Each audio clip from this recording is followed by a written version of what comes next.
Merci Michel. Donc très rapidement, donc déjà ce portail. Alors, aujourd'hui, il y a un site, là, le fonds Action Addiction a un site 10 cartes de visite dans l'ensemble de ces projets informatiques où on a vu le MOOC. Donc l'étape suivante, c'est la création d'un portail. Et ce portail, qui prend la forme d'un village des addictions, il reproduit ici la vision personnelle de Michel. Et à partir de ce qui a été dit, on a entendu parler d'associations, de fédérations, de coopération. Quelque part, même si le mot n'a pas été dit, de masse critique.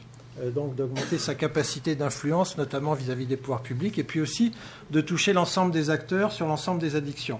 Alors évidemment, il ne s'agit pas dans le portail, dans le village des addictions, de reproduire et de refaire ce qui existe déjà, parce qu'en fin de compte, il y a une offre très riche à travers les associations, que ce soit des associations professionnelles ou des associations de patients. C'est plutôt donc de fédérer. Et la forme de la fédération choisie à partir de la vision de Michel est celle, comme vous pouvez le voir, du village gaulois.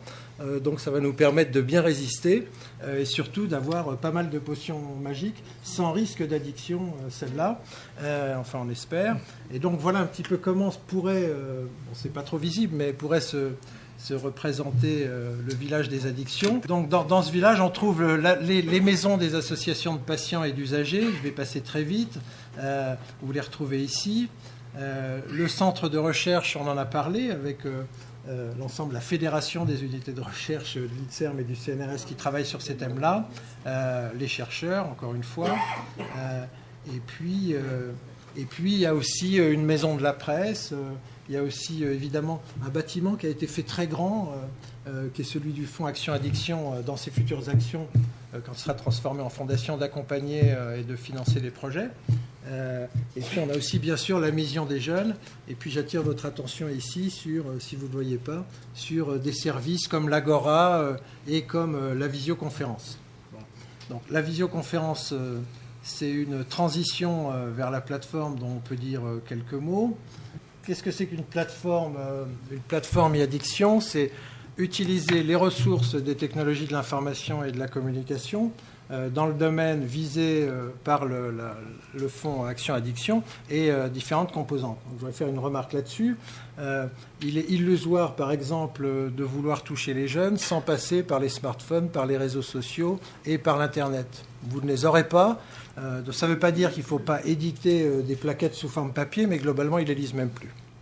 Donc, bien sûr, il y a un risque dans les technologies de l'information, ça a été dit, mais il y a aussi sans doute quelque chose de bénéfique à retrouver, c'est comment arriver à toucher ces personnes. Et il se trouve que ça rejoint un champ qui fait que j'ai eu la chance de rencontrer Michel Reynaud aussi, qu'on appelle la santé mobile.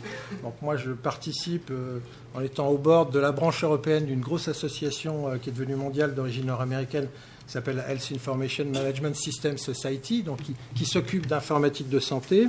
Et IMSS aux États-Unis co-organise tous les ans depuis 5 ans une réunion sur la santé mobile, on appelle Mobile Health. Et pour vous donner une idée, il y a 2 ans, la réunion a été conclue par une présentation du directeur du NIH.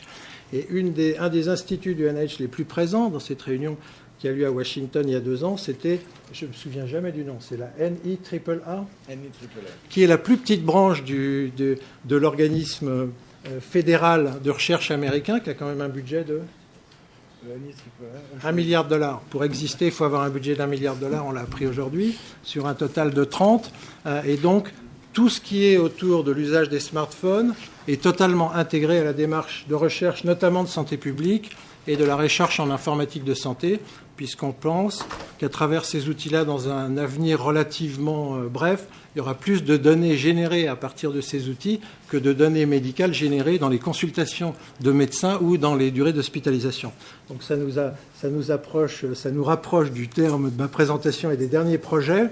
C'est comment utiliser la santé mobile pour aider notamment les gens en situation de souffrance, donc les addicts, pour les prendre en charge, pour mieux les identifier et pour mieux les accompagner par la suite. Et une de ces dimensions s'appelle en français l'automesure, c'est-à-dire l'introduction, mais qui doit être réfléchie, soutenue par une démarche scientifique et pas seulement marketing, bien entendu, d'outils de mesure que les patients vont s'approprier eux-mêmes. Vous en connaissez un certain nombre. Peut-être qu'il y a la place pour en introduire un dans le domaine des addictions, à commencer par l'alcool. Donc c'est ce que Michel a signifié en parlant des kilomètres connectés qui pourraient évidemment communiquer avec des bases de données extrêmement bien protégées via les smartphones dont maintenant nous disposons tous. Voilà.